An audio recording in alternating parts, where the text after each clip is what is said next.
you go back and forth on what Shohei Ohtani wants. And I don't think he wants to be an LA Angel anymore. This team is in a division, is absolutely winnable. I know everybody keeps talking about Seattle. Seattle has not started off strong, and I didn't expect them to start off strong. You look at Houston, they haven't started off strong. Now, I believe as the season progressively moves forward, we expect Houston with that pitching staff and that lineup to be really, really good. It's early. But the Angels, when you have two of the best players in the world, Mike Trout and Shohei Ohtani, two MVP candidates if healthy every single year, they can't find a way to win. And that just shows you how hard it is to win in baseball. To have two of the best players on one roster and you can't find a way to win. That you have a 500 record right now. I know it's early, but you already see that this season could come to a disaster pretty quickly. The Dodgers, out of all the teams that we've been talking about, the Yankees, the Mets, the San Francisco Giants, and even him going back to the Angels, it makes a lot of sense with the Dodgers. It does. They need pitching. They've opened up salary room next season, and it's out west. I don't know what Shohei Ohtani is thinking right now. We do know that he doesn't want to be an Angel anymore. Moreno is one of the worst owners in all of baseball. Oh, yeah. He overpays his players, and then when it comes down to it, he decides he doesn't want them anymore, and he trades them away. He's done it so many times. He brought Albert Pujols to the LA Angels after winning with St. Louis.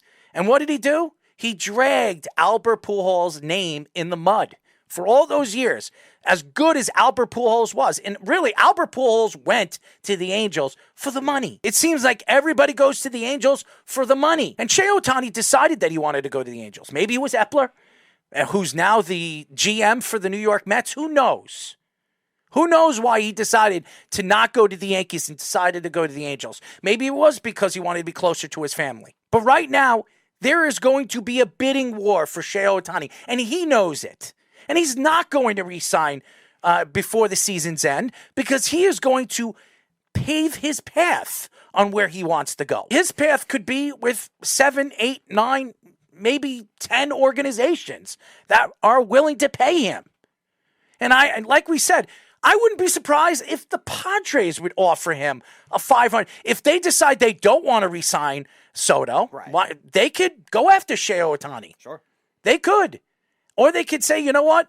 We can trade Juan Soto in the offseason, get as much as we can for him in the offseason because we gave up our whole farm system for him, and then we get all those players back for Juan Soto, the best of both worlds, and then sign Shohei Ohtani. It's going to be very, very, very interesting as the season moves forward on what the Angels decide to do with Shohei Ohtani because they're not re-signing him. That pretty much is set.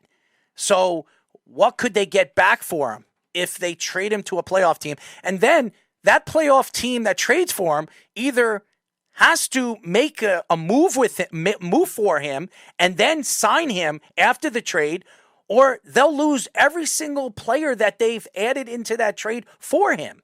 So it's going to be very interesting. And whoever makes that trade, the Mets, the Dodgers, the San Francisco Giants, whoever offers him a trade, offers the Angels a trade for Shohei Ohtani, they got to make sure that they could re-sign him in the offseason, already have an agreement that they're going to sign him after they make a trade for him. And that's what was tricky with his market this offseason, too, because ideally with the year that the Angels had, or the year Shohei Ohtani had this year where he was an MVP finalist again, it wasn't just a fluke for like the 2021 year. They're trying to say, can he do it a second year? That was the time to trade him, but that's what made it so tricky was the market was so unknown based on, one, the type of player he is, and two, the money that he's going to want. Is that going to be something that could be sustainable on that big of a contract, too? Because he did have injury issues in the beginning of his career, too. Yeah, after he won the Rookie of the Year in 2018, he had back-to-back years with injury problems. So is that something that's going to be worth it for that long term? And like you're saying, is a team going to be willing to trade that many prospects? Is that the player they're going to do to get the win now mode right away and be a World Series contender?